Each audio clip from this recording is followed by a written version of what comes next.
A minap láttam egy videót a TikTokon, és ezt a videót láthatjátok most is, amelyben képeket sorakoztatnak fel, mint bizonyíték, miszerint a Földünkön egykor nem csak olyan kis emberek éltek, mint mi, hanem sokkal nagyobb emberek, óriások. Egyesek szerint ezek a képek bizonyítják az óriások egykori létezését. Hát ezekről a képekről, erről a témáról lesz szó ebben a videóban is. Először is, hogyha meg szeretnénk érteni az óriások legendáját, akkor nem mással, mint a Nephilim szó megértésével kell kezdenünk. És ugye ez miért is fontos? Hát azért, mert hogyha tudni akarjuk, hogy honnan ered ez a legenda, és valamilyen szinten meg szeretnénk érteni, akkor vissza kell menni oda, ahol először óriásokról beszéltek a történelmünkben. Vagy oda, ahol először megjelent írásban is az óriás kifejezés. És itt nem arra kell gondolni, hogy egy óriás hegy, vagy egy óriás hajó, vagyis nem mint jelző keressük az óriás szót a történelemben, hanem mint főnév. Például, hogyha azt írná valahol a történelem, hogy ott, ahol az óriások laknak, az nekünk már egy tökéletes kiindulópont lenne. Az óriás szó, mint főnév, legelőször nem a mítoszokban, hanem magában a Bibliában jelenik meg. Sőt, nem is egyszer, hanem nagyon, de nagyon sokszor. A legismertebb rész talán ez a rész, és talán azért is ez a legismertebb, mert Mózes első könyvének 6. fejezete elég egyértelműen fogalmaz az óriásokat illetően. Óriások voltak a földön azokban a napokban, azután, hogy az Isten fiai bementek az emberek lányaihoz, és azok szültek. Ezek az ősidők erős, híres férfiai. És csak hogy mindenki számára érthető legyen, mert azért valljuk be, hogy a Biblia egyes részei nagyon nehezen érthetőek, de ez a rész azt jelenti, hogy amikor Isten megteremtette az embert, azon belül pedig a nőt, akkor Isten fiai, az angyalok annyira szépnek látták a nőket, hogy bűnbe estek, szerelembe estek, lejöttek a földre, és az angyalok és a nők szerelméből lettek az óriások. Ez a Biblia álláspontja, és ezt is mindenki úgy érti, ahogy. Lehet, hogy ez is egy metafora, egy hasonlat, vagy túlzás. Pont úgy, mint ahogy a Biblia nagy része. És egy pár mondat erejéig vissza a Nephilim szóra. Azért is fontos ez a szó, mert egyes fordításokban a Nephilim mint óriást jelent, egyes fordításokban pedig bukott angyalt, vagy azokat, akik lejöttek az égből. És hadd nem mondjam, hogy már csak ez a Nephilim szó értelmezése, fordítása is nagyon sok vitát hozott magával, mert azért nem mindegy, hogy óriásokról vagy földön kívüliekről van szó. Számtalanszor beszéltem már arról a teóriáról, hogy egyesek szerint elképzelhető, hogy a földünket egykor egy másik idegen faj látogatta, és ők kapcsolatba léptek a majmokkal, vagy az ősemberekkel, és így lettünk mi. De ez esetben a Biblia ezen részében a Nephilim szó értelmezésénél egy cseppet sincs erről szó. Csupán egy félre sikerült fordítás robbantotta lángra ezt a teóriát, és adott egy plusz bizonyítékot a paleoasztronautika hívőinek. Vagyis magyarul. A Nephilim szó nem azt jelenti, hogy akik lejöttek az égből, vagyis nem földön kívülieket jelent, hanem szintisztán óriásokat. Ha a szó szerint értelmezzük. És még egy apróság. Biztos sokan ismeritek a Noé bárkája történetet, és hadd fűzzek most ehhez egy kis érdekességet, megpróbálom rövidre zárni, de van egy olyan történet a holt tengeri tekercsek egyik részében, azon belül pedig a Lámek tekercsben, és nyugodtan keresetek csak rá, holt tengeri tekercsek. Ezt a tekercset legalábbis az egyik részét láthatjátok most is ezen a képen. Szóval több minden is olvasható ezeken a tekercseken. Egyesek szerint ezek a Biblia kimaradt történetei, amelyet érthető módon szándékosan nem írtak le a Bibliában. A lényeg, hogy én csak egy ilyen kis érdekességet, Lámek történetét emelném ki ezekből a tekercsekből, aki több hónap után hazért a feleségéhez, és megdöbbenve tapasztalta, hogy a felesége hamarosan szülni fog. Lámek csodálkozott, és nem hitt a szemének, és azt mondta, hogy lehet ez, hisz lassan egy éve nem is találkoztunk, hogy lehetsz terhes, biztos megcsaltál. De a feleség esküdözött és váltig állította, hogy ő nem lépett félre, és egy férfi sem ért hozzá. Lámek felkeres egy bölcs embert, és megkérdezi tőle, hogy mester, most mit évő legyek? A feleségem szült egy gyereket, aki teljesen máshogy néz ki, mint a többi gyermek. Más a haja, más a szeme, a bőre, és az egész kinézete teljesen más. Nem úgy néz ki, mint egy ember. Énok azt válaszolja Lámeknek, hogy Fiam, ezt a gyereket az óriások termékenyítették meg. Nevezzétek el a születendő fiúgyermeket Noénak, mert ő lesz a következő generáció ősatja. Ő lesz az egyetlen gyermek, férfi, aki túléli majd az összes többi embert, állatot, mert minden, ami a földön van, az hamarosan egy özönvízben megsemmisül. És innentől szerintem már ismerős a történet. Persze ezt a történetet már mi emberek egy kicsit felnagyítottuk, és mesévé formáltuk, mert ha egy történetben egy megtalált tekercsben azt írják, hogy a születendő gyerek teljesen más volt, mint a többi gyermek, akkor nem egyből egy betegségre, hanem a földön kívüliekre gondolunk. A lényeg, és zárjuk le ezt a témát, a Biblia szerint Isten nem egy új fajt szeretett volna létrehozni Noéval, és a nefilim nem a földön kívülieket jelenti a Bibliában, hanem az óriásokat. Isten pedig el szerette volna törölni az óriások, vagy mondhatjuk azt is, hogy az angyalok szellembeesésének bűnét a földről, és egy teljesen új, egy tisztább, egy bűn nélküli földet létrehozni, ezért jött az özönvíz, és ezért született Noé. De nem csak a Bibliában találunk hasonló óriásokról szóló történeteket, hisz szinte az egész világban előfordul az óriások említése, vagy épp ábrázolása. Gondoljunk csak az egyiptomi hieroglifákra, vagy mondjuk Dávid és Góliát történetére, a görög istenekre, vagy ezekre a saját szemünkkel is látható, Dél-Afrikában ma is meglátogatható hatalmas lábnyomra, vagy mondjuk erre a Kínában található lábnyomra. Ezek a képek tényleg mind-mind azt bizonyítják a Bibliától kezdve, hogy valaha tényleg óriások éltek a Földön, akik mára már kihaltak. Hát elképzelhető. Hisz úgy, ahogy a dinoszauruszok a csirkék rokonai, úgy akár mi is lehettünk egykor sokkal nagyobbak. De most nem a Godzilla méretekre kell gondolni, és ezt már most azonnal verjük ki a fejünkből, hanem mondjuk úgy, hogy valamikor lehet, hogy az ember sokkal nagyobb volt, mint mi ma. Kb. Olyan, mint ez az 1940-ben is elhunyt fickó, akit a halála előtt pár nappal mértek le, és a szalag 272 cm-t mutatott. Hát nem volt egy kis ember, az biztos, és mint az ezeken a képeken is látszik, hát hogy is fogalmazzak, biztos, hogy már általános iskolában is ő állt elől a sorban. Nem lehetett neki egyszerű belolvadni a tömegbe, vagy épp nem kitűnni belőle. És ilyen alapon mi emberek miért ne lehettünk volna egykor sokkal magasabbak? Bár a történelem alapján az ember egykor még kisebb is volt, mint ma, és több ezer évvel ezelőtt a 170 cm az már magasnak számított, de ezek alapján miért is ne lehetne? És még egyszer hangsúlyozom, nem ezekre a méretekre gondolok. Biztos, hogy ilyen nagylábú ember nem élt a Földön. De mondjuk már egy közel 3 méteres ember igenis elképzelhető, hisz van rá példa a történelemben.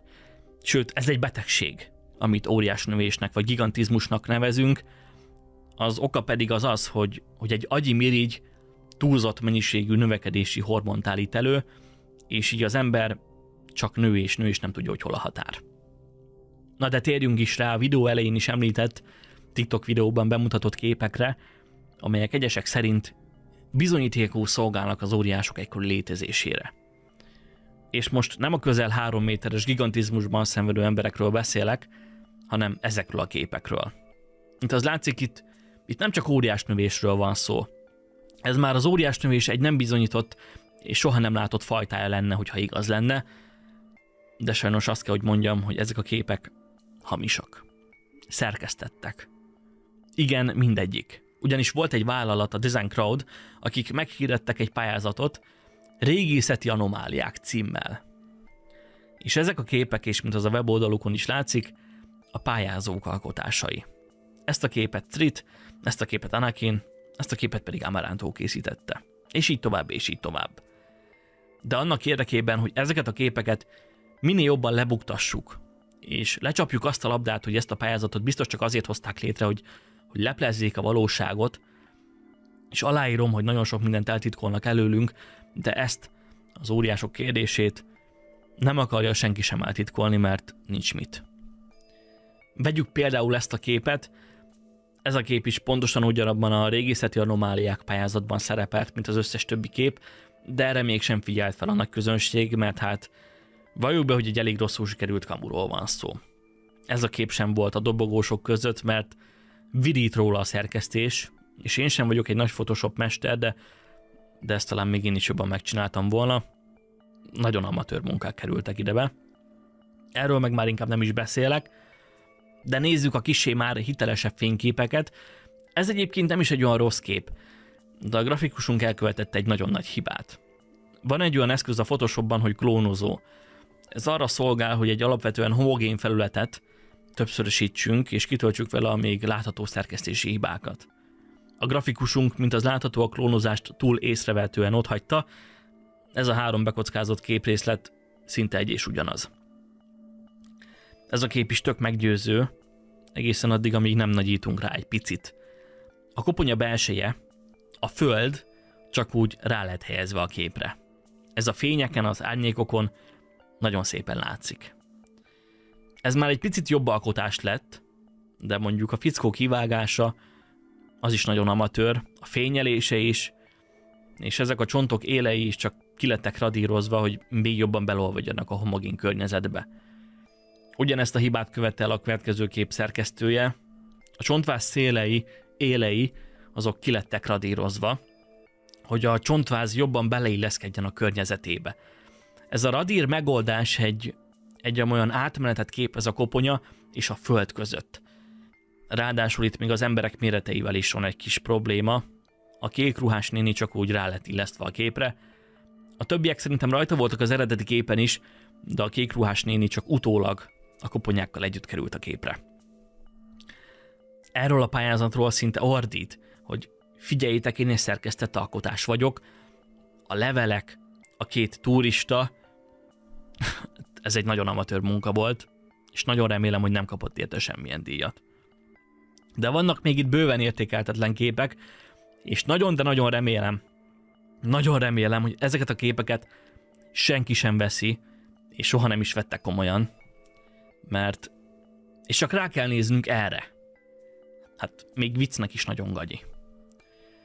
Ami viszont nem a szerkesztés szüleménye, az ez a kép. Ezt a csontvázat tényleg kiállították Olaszországban, csak nem úgy, mint egy régészeti csoda, vagy nem úgy, mint egy régészeti anomália, hanem mint Gino de Dominicis szobrász munkája.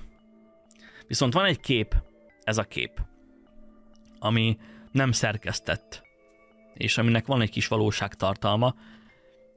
Ezt a lábnyomt egyébként máig nem tudja senki, hogy vajon mit ábrázol, vagy hogy keletkezhetett, mert a gránit az több ezer év alatt szilárdul meg arra a formájára, ahogy végül kinéz. A lábnyomok általában mészkőben vagy homokkőben szoktak megjelenni, nem pedig gránitban. Nem állhatott a több kilométerre a föld alatt több ezer évig egy óriás csak azért, hogy a lábnyomát megörökítse az utókornak. Ráadásul biztos, hogy egy szerves anyag az nem bírta volna ki a több ezer fokos hőmérsékletet több ezer éven át. Ebből kifolyólag kijelenthető tisztán csak logikai alapon, hogy nem egy lábnyomot látunk. Még ha úgy is néz ki, mint egy lábnyom, attól ez még nem egy lábnyom, mert nincs köze semmilyen emberhez, se állathoz, se óriáshoz. Sokkal inkább a természethez, és mi emberek látjuk csak bele a lábnyom formát, de az is lehet, és az is benne van a pakliban, hogy több száz évvel ezelőtt mi magunk véstük ezt a nagy lábnyomot a sziklába, valamilyen szertartás, vagy bármilyen más egyéb célból. Összegezve nagyjából úgy tudnám összefoglalni ezt a témát, így a saját véleményemmel kiegészítve, hogy simán lehet, hogy egykor az ember egy picit nagyobb volt, mint ma.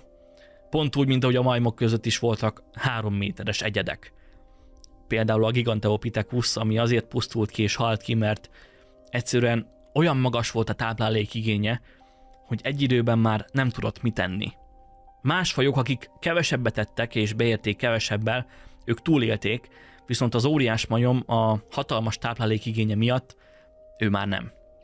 És csak azt akartam ebből kihozni, hogy mint ahogy a giganövésben ma is szenvedő emberek, úgy egykor is voltak ilyen betegségekkel küzdő emberek, de akkoriban a nép nem mind betegség tekintett az óriás növésre, hanem azt hitték, hogy ez Isten áldása, Isten angyala. Nem tudták, hogy ez vagy az miért van, és a giganövést isteni csodának tekintették. Ebből kifolyólag, mivel ezek az emberek sokkal nagyobbak és persze sokkal erősebbek is voltak, mint a többiek, ezért mindenki felnézett rájuk. Uralkodókat, királyokat csináltak belőlük, mert az ő szemükben a test nagysága az élet minden területére kiterjedt. Ha valaki nagyobb, akkor biztos sokkal okosabb, műveltebb, erősebb, jobb, mint a többi ember, mert biztos, hogy Istentől ered. A giganövésben szenvedő emberekből el tudom képzelni, hogy egyes kultúrákban tényleg Istent csináltak, és lesték minden kívánságukat. De azt, hogy egykor a Földön Godzilla méretű, több 10 méter magas emberek éltek, azt kizártnak tartom. Legalábbis a mai ismereteink szerint.